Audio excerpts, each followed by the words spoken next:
रमजान की बाबरकत घड़ियां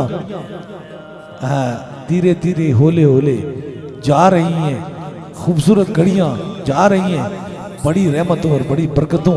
और ये अल्लाह ताला ने हमें कितना खुश नसीब बनाया है कि हमें जीते जिस्म से, जागती आंखों, चलते कदमों और अपने होश व आवाज के अंदर फिर अल्लाह ने हमें रमजान की बबरकत घड़ियां नसीब की हैं। अल्लाह ताला जितने बीमार हैं जो रोजा रख नहीं सकते हैं, इस रमजान की बबरकत घड़ियों के वसीले से अल्लाह उन्हें शफाए कामला नसीब अता फरमाए और उन्हें सेहत वाली जिंदगी अता फरमाए, ताकि अल्लाह उन्हें भी रोजा रखने की तौफीक अता फरमाए। एक मेरा पैगाम याद रख लीजिए, एहतराम बहुत बड़ी चीज का नाम है।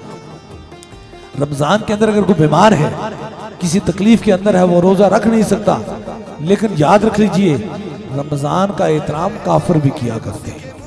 तारीख उठाकर देखें, मुसलमान नहीं काफिर भी किया करते हैं। इसलिए कोशिश किया करें, ये कोई बहादुरी नहीं है, क्योंकि रब कहता है रोजा मेरे लिए है और उसकी जज़ा मैं ही अदा करूंगा।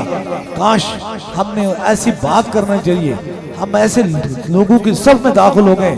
एक बंदा बड़े गुरूर से कहता है मैंने रोजा नहीं रखा, तू रब से जंग कर लेगा, तो रब से मुकाबले में सामने आ गए।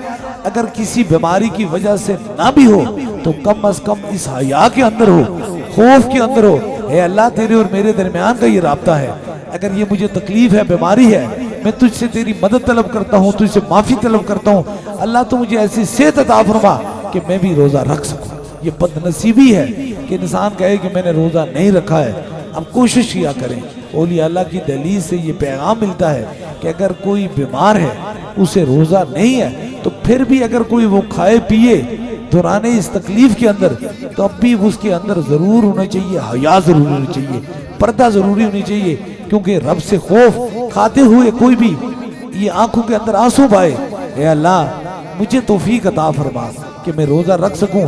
देख तेरे कितने बंदे हैं जो रोजा रख रहे हैं, मुझसे पता नहीं क्या खता हो गई है जो मैं रोजा रख नहीं सकता हूँ। बाद लोग कहते हैं नमाज नहीं पढ़ते, बस ये आखिरी बात है। अब तुम रब ये सोचो, आंसू बहाओ कि हम नमाज क्यों नहीं पढ़ रहे, हम सर क्यों नहीं झुका रहे। इसलिए नहीं झुका रहे, हमारा सर इसलिए नहीं झुक रहा कि खुदा हमें झुकाने के काबिल ही नहीं समझता, हमें पसंद ही नहीं करता। इस पे भी रोना चाहिए, हे अल्लाह हमें तू इतनी तौफीक अता फरमा कि हम तेरी बारगाह में झुक सके। और बाद लोग कहते हैं हम ये हैं, अगर हुजूर का इश्क से उनका सीना खाली है, तो मैं कहता हूँ उन्हें रो रो के मर जाना चाहिए, चीखना चाहिए कि अल्लाह हबीब जिनकी खातिर पूरी कायनात नहीं, दो जान तूने बनाए हैं और जिनसे तू मोहब्बत करता है, जिनसे तू प्यार करता है, अगर आज हमारे सीने से उनका प्यार निकला है, तू सबसे बड़ी नाराजगी तो तेरी यही है हम पर। इसलिए इन चीजों का एहतराम करना मोमन का फर्ज बनता है। अल्लाह ताला ताजदार मदीना के सदके से जितने बीमार हैं सबको शफाए कामला नसीब अता फरमाए।